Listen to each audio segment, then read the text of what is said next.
नमस्कार, welcome back to the channel Rio the German shepherd.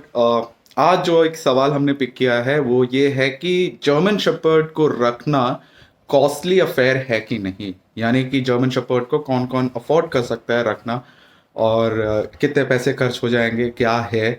तो उसी पे आज चर्चा करेंगे Rio the German Shepherd channel पे। तो बने रहिए पूरे वीडियो तक। तो वीडियो शुरू करने से पहले देख लीजिए कि हमारा जो रियो है अभी खाना खाने में व्यस्त है। आज मैं कुछ आपको ऐसी एसेसरीज दिखाऊंगा या ऐसी चीज़ें दिखाऊंगा जो मैंने अपने रियो के लिए ली है। और रियो अब हो गया है लगभग 5 महीने का और इसकी ग्रोथ काफ़ी अच्छी है। तो मैं आपको वो चीज़ें दिखाऊंगा जो मैंने ख़रीदी है और एक डॉग रखने के बाद मेरे घर पे क्या क्या चीज़ें आई है उसी पे आज बात करेंगे, वही दिखाऊंगा आपको। तो आप लोग ये देख सकते हैं कि जब से रियो आया है हमने काफ़ी चीज़ों पे स्पेंड किया है।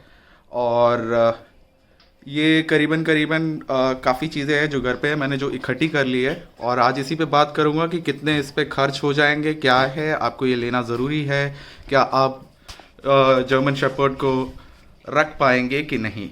हाँ दोस्तों, सबसे पहले आप देख लीजिए कि मैं अपने डॉग को क्या फीड कर रहा हूँ। अभी इस फ़िलहाल इस वक्त मैं उसको मैक्सी पपी रॉयल कैनिन का दे रहा हूँ, जो कि लगभग लगभग ये पूरा पैकेट मेरे ख्याल से 15 केजी का है, 15 केजी का। और ये आता है अराउंड 8,000 रुपये के आसपास, जो इसका 1.5 से 2 महीने चल जाता है।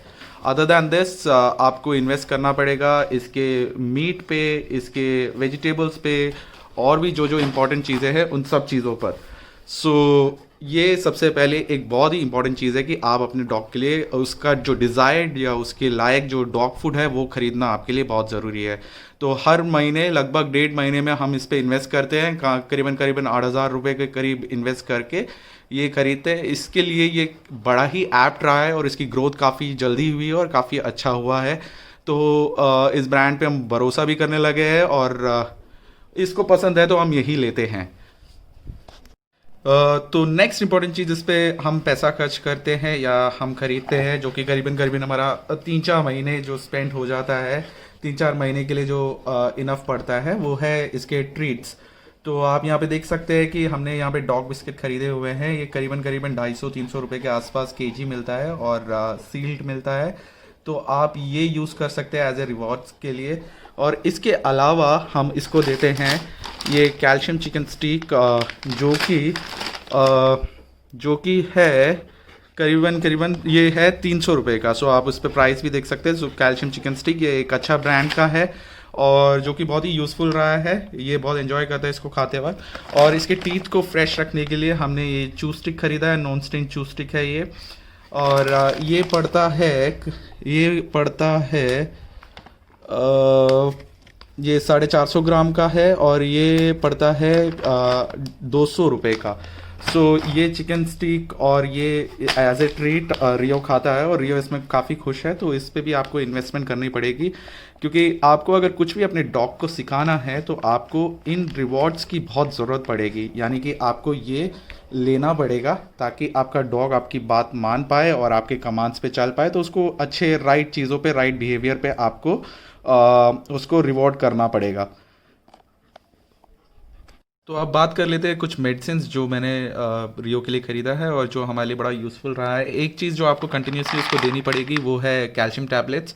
और ये कैल्शियम टैबलेट आया है 380 रुपये का और इसमें 60 गोलियाँ होती है। आपको अपने डॉग के वेट के हिसाब से इसको देना पड़ता है, डिपेंडिंग ऑन कि एक टैबलेट है या 2 टैबलेट है, वो आपका वेट या जो उसके केजी है उस पर डिसाइड होता है। दूसरा इंपॉर्टेंट चीज़ जो आपको कंटिन्यूसली इसको देना है इज़ बेसिकली मल्टीवाइटामिन। सो ये पपीप्लेक्स हम इनिशियली यूज़ कर रहे थे, बट अभी हम इसको ये दे रहे हैं मल्टीवाइटामिन में, एक्टिव पेट करके है।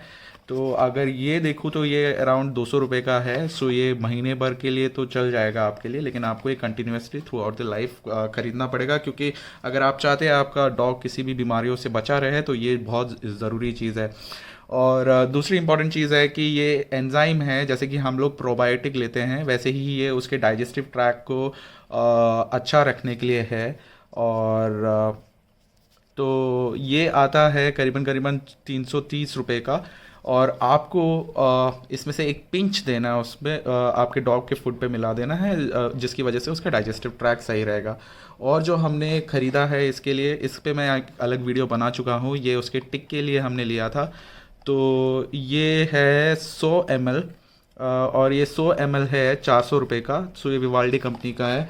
इसके अलावा हमने इसके टिक के दौरान एक और प्रोडक्ट यूज़ किया था, जो कि काफ़ी दोनों ही सेम कंपोनेंट वाले हैं, बट ये 250 ml का था और ये करीबन करीबन आया है 800 रुपये के करीब का, और जो कि बहुत ही इफ़ेक्टिव रिज़ल्ट इसने हमें दिया है। दूसरा, हमारे डॉग को थोड़ा सा व्हाट यू कॉल, उसका जो बैक लेग्स है वो ज़्यादा स्ट्रेंथन नहीं है, तो अब हम इसको हिप एंड जॉइंट सॉल्यूशन प्रोसेंस का ये देने की सोच रहे हैं, ग्लूकोसामाइन। वैसे तो हम उससे फूड में से भी उसको देने की कोशिश कर रहे हैं। तो ये आपके लिए ज़रूरी नहीं है, ये मेरे पेट पे एक इशू है, तो मैं उसको उसके हिसाब से, जो वेट ने बोला है उसके हिसाब से हम उसको ये वाली दवाई देने वाले हैं। बाकी आपको ख़रीदना पड़ेगा इसके डिवॉर्मिंग टैबलेट्स। सो इसमें 20 टैबलेट है, ये भी बॉडी वेट के हिसाब से होता है, और अगर देखा जाए तो ये है 550 रुपये का, जो कि आपको देना पड़ेगा हर महीने, और उसकी डीवॉर्मिंग रेगुलरली कराते रहना पड़ेगा। This is very effective in terms of, अगर आप देख पाए तो ये रिमूवल ऑफ टेप वॉर्म और राउंड वॉर्म इन डॉग्स के लिए है, डॉग्स एंड पपीज़ के लिए। तो ये एक हम देते हैं। अब मैं ले चलता हूँ आपको इसके ग्रूमिंग प्रोडक्ट्स पे। ग्रूमिंग प्रोडक्ट्स पे भी आपको थोड़ा स्पेंड करना पड़ेगा। आपके पास एक्चुअली में एक शैम्पू होना चाहिए इसको नहलाने के लिए। सो आपको पहले तो उसको देखना पड़ेगा कि शैम्पू के अंदर नेचुरल प्रोडक्ट से बना हुआ है, तो बहुत ही अच्छा है। तो ये हमने लिया था 260 रुपये का। 260 रुपये का ये पड़ा हमें, और ये लॉन्ग कोट डॉग्स के लिए है, सो हम ये यूज़ कर रहे हैं। उसके अलावा जब इनिशियली कभी कभार जब जब छोटा था तो हम उसको वाटरलेस बाथ भी देते थे, तो ये उसका पेट शैम्पू है। सो ये आपको रिंस करने की ज़रूरत नहीं है, आप इसको अप्लाई कर सकते हैं एंड देन पोंछ दे तो आपका काम हो जाएगा। उसके अलावा ये टिक के लिए हमने इसके लिए एक स्प्रे लिया था कैप्टन जैक का। ये भी अच्छा प्रोडक्ट है, इसमें भी नेचुरल इंग्रेडिएंट्स था, और ये शायद नीम वगैरह का एक मिक्सचर था। और हमने ये भी लिया था पाउडर, जो टिक के लिए है, और ये भी यूज़ करा था। ऑल्दो मेरे को बहुत अच्छे रिज़ल्ट इससे नहीं मिले, बट काफ़ी लोगों को बहुत अच्छे रिज़ल्ट इससे भी मिल जाते हैं, सो आप ये भी यूज़ कर सकते हैं। दूसरा इंपॉर्टेंट चीज़ है, आपके पास एक नेल कटर होना बहुत ज़रूरी है। डॉग्स के नेल बढ़ जाते हैं अगर if you know how to cut the nails, वो बहुत ज़रूरी है ग्रूमिंग प्रोडक्ट्स में। और आपके पास ब्रश होना चाहिए, जिससे आप उसको रेगुलरली कॉम्ब कर सकते हैं उसकी शेडिंग के टाइम पे भी। सो ये डिफरेंट टाइप्स ऑफ ब्रशेस है, और इनफैक्ट ये टिक निकालने का एक कोम्ब है जो हम यूज़ करते हैं।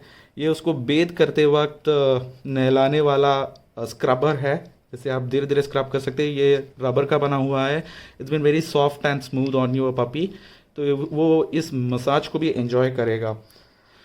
तो इसके अलावा जो यूटिलिटीज़ आपको ख़रीदनी पड़ेगी वो है डॉग बाउल। आप बचपन में छोटा वाला लेके आएंगे, उसके हिसाब से जैसे जैसे आपका डॉग ग्रो करेगा तो आपको बड़े बाउल्स खरीदने पड़ेंगे। ये मार्केट में अवेलेबल है, इवन बहुत सारे शॉपिंग वेबसाइट में, अमेजन, फ्लिपकार्ट वगैरह सब जगह पे है। एक और चीज़ जो आपको ख़रीदनी पड़ेगी वो है डॉग लीश और उसका डॉग बेल्ट, और या तो फिर आपको हार्नेस खरीदना पड़ेगा। वी प्रिफर हार्नेस, क्योंकि हार्नेस में थोड़ा सा उसके गले वाले पे थोड़ा सा स्ट्रेस कम पड़ता है, सो हमने हार्नेस खरीदा है उसके लिए। और ये करीबन करीबन आया है 800 रुपये के आसपास, और ये ठीक ठाक ब्रांड है, और जिस काम के लिए बना हुआ है उस काम के हिसाब से ये अच्छा काम कर रहा है। ये भी आपको अमेज़ॉन पे मिल जाएगा। लीश बहुत ज़रूरी है आपको। आप देख सकते हैं मेरा बड़ा ब्रीड का डॉग है, सो वो इसकी जब टीथिंग के इश्यूज चल रहे होते हैं तो वो इसको बाइट करके निकालता रहता है। अगर आप देखेंगे तो ये लीश तो बड़ा तगड़ा लीश था, लेकिन मेरे डॉग के हिसाब से ये बहुत ज़्यादा तगड़ा नहीं है। So now we have to buy another one, और अब तक हम 3-4 खरीद चुके हैं। हम वो मेटल वो जो बना होता है उसका लीश यूज़ करना प्रेफर नहीं करते। एक तो बहुत ज़्यादा भारी होता है, और दूसरा थोड़ा सा इशू हम उसमें देखते हैं, इसलिए हमने उसको नहीं ख़रीदा है। इसके अलावा आपको टॉयज़ ख़रीदने पड़ेंगे, टॉयज़ बहुत ज़रूरी है इसके टीथिंग को सॉर्ट आउट करने के लिए, सो टॉयज़ आपको ख़रीदना पड़ेगा। एक और चीज़ मैं आपको दिखाना चाहूँगा, जो मैंने बॉल दिखाया था इसका, ये आपको ख़रीदना पड़ेगा। इनिशियली तो वो झुक के खा लेगा जब उसकी हाइट नहीं बड़ी होगी, जब हाइट बढ़ जाएगी आपको इनिशियली एक ऐसा स्टैंड लेना पड़ेगा जिससे आपके डॉग की हाइट और उसका व्हाट डू कॉल, उसका जो ईटिंग पोस्चर है वो वगैरह ठीक रहे, उसको कोई भी जॉइंट्स के इश्यूज ना आए और वो अपने हाइट के हिसाब से खा पाए, तो आपको ये ख़रीदना बहुत ज़रूरी है। दूसरी एक चीज़ जो हमने ख़रीदी है वो ये उसके लिए क्रेट ख़रीदा हुआ है, ये लार्ज डॉग के लिए है। ये करीबन करीबन 4,000 रुपये के आसपास आया है। ये एट टाइम्स आपकी बहुत ज़्यादा मदद करेगा जब आपको अपने डॉग को एक सेफ़ एनवायरनमेंट में रखना पड़ेगा, तो ये बहुत ही यूज़फुल है। तो ये डिपेंड करता है कि आप लेना चाहते हो कि नहीं लेना चाहते हो। हमारे यहाँ पे जगह थी, तो so we wanted him to be at a place, और इसका डोर खुला रहता है। जब उसकी मर्ज़ी होती है तो वो आता है, लेटता है, जब हमें लगता है कि रखना है तो हम उसको रखते हैं। तो फाइनली आ जाते हैं इस क्वेश्चन पे कि जर्मन शेपर्ड ब्रीड को रखने में पैसे खर्च होते हैं कि नहीं। मैं अब तक अपने एक्सपीरियंस से ये बोल सकता हूँ कि टू ए पॉइंट यस, खर्चे हैं। लेकिन ये डिपेंड भी करता है कि डॉग कौन सी फैमिली में एडजस्ट हो रहा है। इट टोटली डिपेंड्स कि आप कैसे उसको रख रहे हैं। मेरे हिसाब से आपको जर्मन शेपर्ड ब्रीड तभी रखनी चाहिए जब आपके पास जगह हो घर पे, आपके पास टाइम हो, आप अपने डॉग को इनफ टाइम दे, आपके पास उसके पैसे हो खर्च करने के लिए, होना ही चाहिए। क्योंकि आप एक डॉग को लेके आते हैं और एक ह्यूमन के बीच में एक बहुत ज़्यादा डिफरेंस ना माने। अगर एक छोटा बच्चा भी होता है, हमारी फैमिली में एक छोटा बच्चा भी होता है, तो हम उसको क्वालिटी देना चाहते हैं हर चीज़ में, इन टर्म्स ऑफ फूड हो, उसका न्यूट्रिशन हो, उसके उसके साथ क्वालिटी टाइम स्पेंड करना चाहते हैं। तो ये उसके बेसिस पे डिसाइड होगा। तो मैं ये नहीं बोलूँगा कि जर्मन शेपर्ड को रखना is actually like a very costly affair. It totally depends on कि आप इन सारी चीज़ों में से क्या-क्या कट डाउन कर सकते हो, और जो एसेंशियल्स है उस पे आप अगर फोकस करो तो भी आपका आप जर्मन शेपर्ड ब्रीड को रख सकते हो और बहुत अच्छे से रख सकते हो। ये एक डिमोटिवेशन नहीं होना चाहिए, ना ही एक कंपैरिजन होना चाहिए कि अरे यार मैं तो अपने डॉग को ये नहीं दे पा रहा हूँ या वो नहीं दे पा रहा हूँ। दिस इज़ लाइक कि आप उसको प्यार दीजिए, वही बहुत ज़्यादा होगा, और अच्छा फूड प्रोवाइड करवा दीजिए, और बाकी अ, वो आपको, चाहे आप ऐसे सिचुएशन में रखें या थोड़े अलग सिचुएशन में रखें जहाँ पे आप सब चीज़ें प्रोवाइड नहीं करवा पा रहे हो, वो आपको खूब प्यार देगा। उसके प्यार में कोई कमी नहीं आने वाली है। तो मैं ये कभी नहीं बोलूँगा कि जर्मन शेपर्ड मत रखिए। मैं बोलूँगा कि अगर आपका बजट बहुत ज़्यादा नहीं है तो एक स्मॉल ब्रीड को रखिए rather than a large dog. तो एट द एंड मैं आपको यही बोलना चाहूँगा कि अगर आपको हमारी वीडियो अच्छी लगी तो प्लीज़ प्लीज़ प्लीज़ सब्सक्राइब करिए, लाइक कीजिए, शेयर कीजिए, और इस चैनल को, आपके अपने channel Rio the German Shepherd को आगे बढ़ाइए, और हम ऐसी ही अच्छी अच्छी वीडियोज़ आपके लिए लाते रहेंगे। सो मिलते हैं अगले वीडियो में। धन्यवाद।